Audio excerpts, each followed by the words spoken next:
Hai Dalovers! Dunia.com.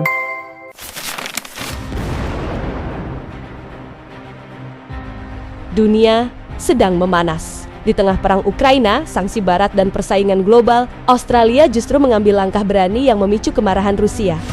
Moskow bahkan mengeluarkan ancaman terselubung, sementara Canberra tak gentar. Apakah kedua negara sedang menuju konflik terbuka atau ini hanya permainan geopolitik belaka? Simak analisis lengkapnya.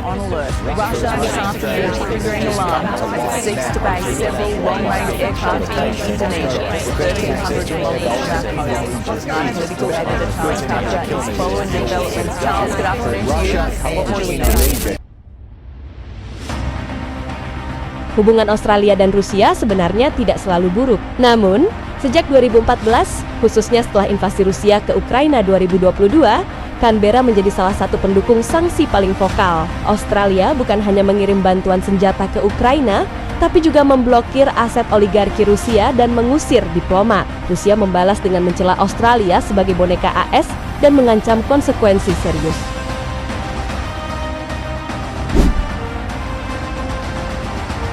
Pada 2023, Menteri Pertahanan Rusia bahkan menyebut AUKUS, Aliansi Australia-Amerika Serikat-Inggris, sebagai ancaman stabilitas global.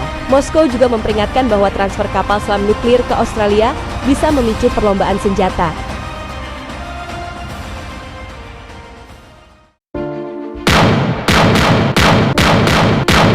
Rusia dikenal dengan taktik perang hibrida, ancaman tidak langsung lewat siber, disinformasi, dan proksi. Tahun lalu, intelijen Australia membocorkan upaya hacker Rusia menyerang infrastruktur kritis. Sementara itu, AU-ISTRA melaporkan aliran daku mencurigakan dari oligarki Rusia ke jaringan politik dalam negeri.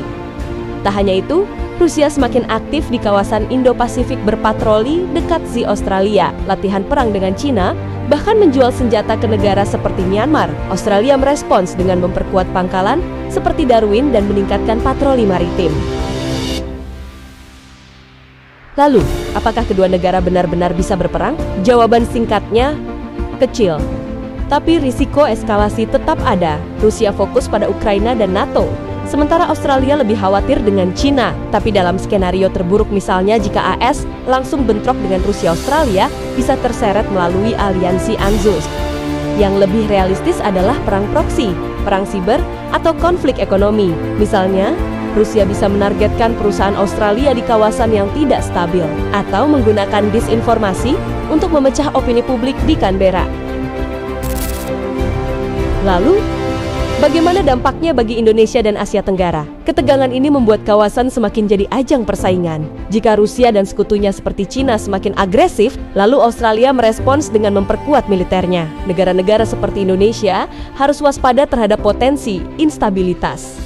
Indonesia perlu menjaga netralitas dan memperkuat pertahanan maritim, karena perairan kita bisa jadi titik panas baru jika konflik melebar.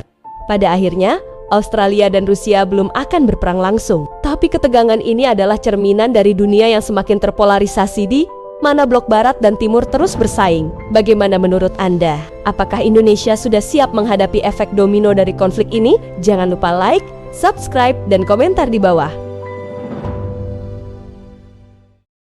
Makin banyak dukungan dari kalian, semakin banyak konten baru Dalovers. Dunia.com. Terima kasih, Dunia Lovers.